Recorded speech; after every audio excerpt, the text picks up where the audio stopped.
sorry if you have 3 young children with a registered offender? Well, that's what Miss Perrywinkle did. She has 3 children, ages 8, 5, and 4. She needed clothes for her children, so she met this man, and he said, I can take you to Dollar General, I can get you some stuff. They go to Dollar General, they get a bunch of stuff, and then he goes, oh, I have a $100 gift card to Walmart.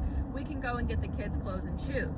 Miss Perrywinkle and her 3 children enter Walmart. 10 minutes later, it's seen on the camera that Don Smith, a registered offender in Jacksonville, Florida, enters after them. They're browsing in the shoe section, and then Dawn eventually says to Cherish, the 8-year-old, do you want to go get a cheeseburger? So she goes, she tells her mom what I'm presuming is, hey, I'm going to go get a cheeseburger with Dawn.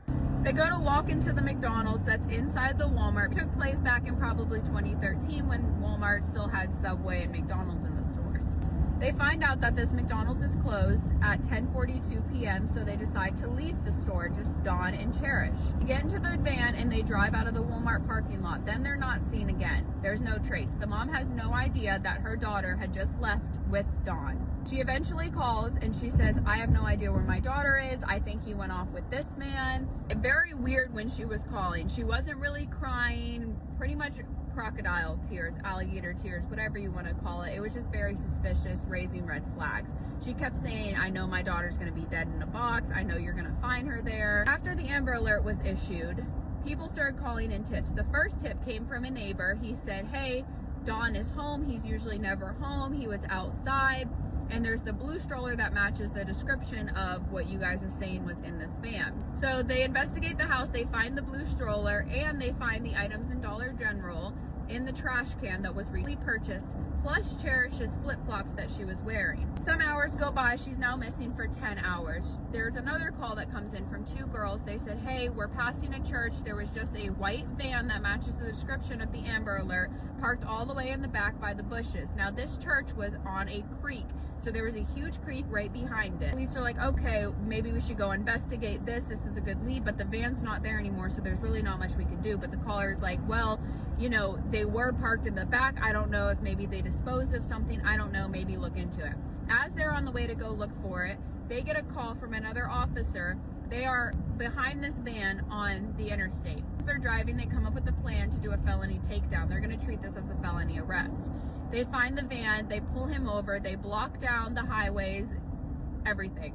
They end up arresting Don Smith, but Cherish is nowhere to be found inside this car. He's not talking to police. Once they get back to the station and they're in the interrogation room, he's refusing to answer any questions. When they leave him, they have to take his clothes because they notice his pants are soaking wet. They said, we need your clothes for evidence. We're going to give you some clothes to change into. He changes into the jail suit and he's put into a room while he's waiting for the investigators and the detectives to come in and talk to him. And they're waiting for him to be transported to the jail and let him know what's going on, since he won't talk without an attorney. But he says something that slips up on the camera, and he pulls his pants down and he's looking at his private parts and he says, that little bit me. This raises flags to detectives because now this is admissible evidence. You're saying, obviously, this is the case scenario, this is what's happening, and now you got bit on your... End up investigating what the 2 girls called in, saying that the white van was by the creek. They said, you know, since it is by a creek, we need to get down there and investigate right away. They go behind the church and they find 8-year-old Cherish's body, naked from the waist down, stuffed under a log in murky water, evidence suggesting that he sexually assaulted her. Then, fast forward, he's already in the jail. An undercover officer in the jail records an inmate and him having a discussion. A young girl in the jail had walked by and they were talking about, how old do you think she is, blah, blah, blah. Don Smith said, I don't know, that's my age range, I'm into that. Then the other inmate asks Dawn, oh, is that how Cherish was? Does she have a butt on her, blah, blah, blah. Very derogatory questions to be asking and pertaining to a minor. They used this evidence in court, and Don Smith tried to say that this is inadmissible evidence because he was recorded without his permission. He is serving ultimately life in prison, but he does have the death penalty, so he is awaiting that, and I believe he just went on trial back in 2024 and the judge was not having any of the BS. And a month after Cherish's disappearance is when the 4-year-old and 5-year-old was removed from mom's custody. And that is why you should never get into a car with strangers, especially with your children, because you never know who they are. And they found out that he was a registered offender with multiple years. It's, I think, 3 decades that he had this rap sheet for, all for children crimes.